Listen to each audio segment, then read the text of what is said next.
साहूकार का गरीब लोगों को बहुत ज्यादा ब्याज पर कर्जा देना उसका धंधा था।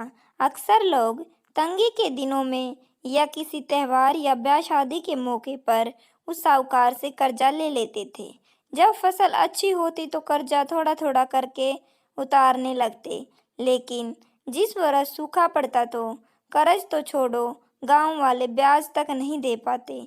इसी का फायदा उठा वो साहूकार उनकी जमीनों पर कब्जा कर लेता, कब्जा कर उन्हें बेच देता और खूब पैसे कमाता। इस धंधे में उसका बेटा भी उसकी मदद करता। दोनों बाप बेटा हर समय किसी न किसी गरीब की जमीन हड़पने की योजना ही बनाते रहते। एक दिन शहर से एक व्यापारी आया और साहूकार से गांव में जमीन खरीदने की इच्छा बताई। साहूकार की खुशी का ठिकाना न रहा।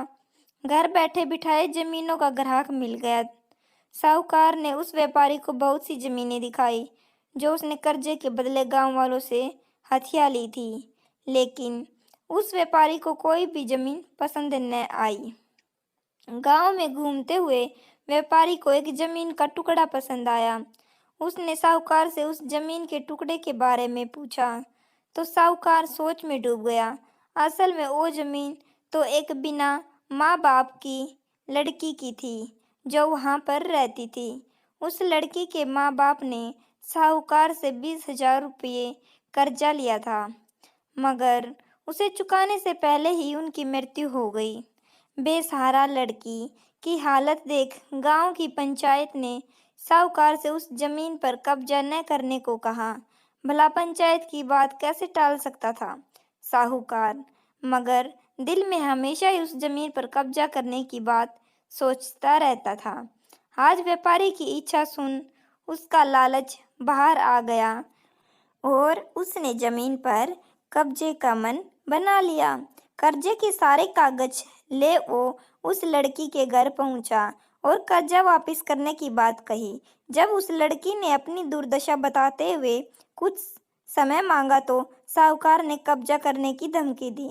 कब्जे की धमकी सुनकर वह लड़की पंचायत के मुखिया के पास गई और उसकी जमीन को बचाने की दुहाई लगाई। सारे गांव में यह बात आग की तरह फैल गई कि साहूकार उस बेसहारा लड़की की जमीन पर कब्जा करने वाला है। यह बात उड़ते उड़ते साहूकार की बेटे के कान में पड़ी। अपने पिता के लालच की बात सुन उसके मन में बहुत दुख हुआ। उसने अपने पिता से इस बारे में बात करने की कोशिश की, लेकिन साहूकार को तो बहुत बड़ा मुनाफा ही सिर्फ दिख रहा था। उसे बेसहारा लड़की की दुर्दशा या अपनी बेटी के निवेदन का कोई असर न हुआ और उसने उस जमीन पर कब्जे करने का ऐलान कर दिया। साहूकार की बेटी ने भी जिद पकड़ ली कि उस लड़की की जमीन पर कब्जा न होने देगी, पर अपनी एक न चलती देख उसके दिमाग में एक योजना सूझी।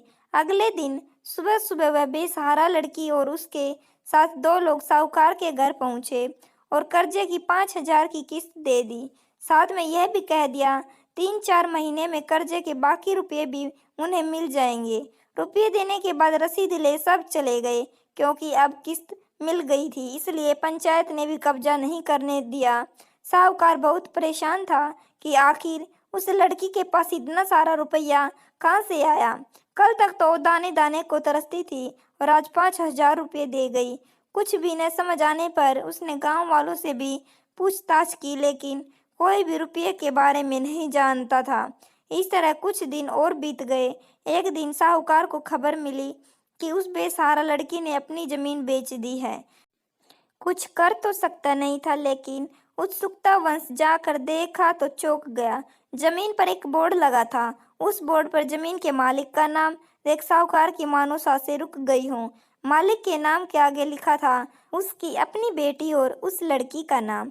दौड़ा हुआ घर गया और बेटी से पूछा कि ये क्या तमाशा है। जब उसकी बेटी ने उसे बताया कि उस लड़की गरीब लड़की को मदद के लिए उसने अपने सारे गहने बेच डाले ताकि उसकी जमीन आपके कब्जे से बच सके, लेकिन जमीन आपसे छुड़ाते ही उस बेसहारा लड़की ने उदारता दिखाते हुए आधी जमीन मेरे नाम कर दी।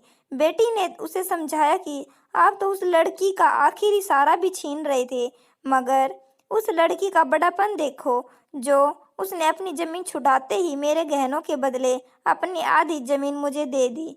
ये सब सुनकर साहूकार को शर्मिंदगी महसूस हुई और उसने भविष्य में कभी भी किसी की जमीन न हड़पने का वचन दिया। आपकी इस कहानी के प्रति क्या राय है, कमेंट बॉक्स में बताएं। कहानी अच्छी लगी हो तो चैनल को लाइक, शेयर और सब्सक्राइब करना नहीं भूलना। अगर आप चैनल पर नए हो तो चैनल को सब्सक्राइब जरूर करना। धन्यवाद।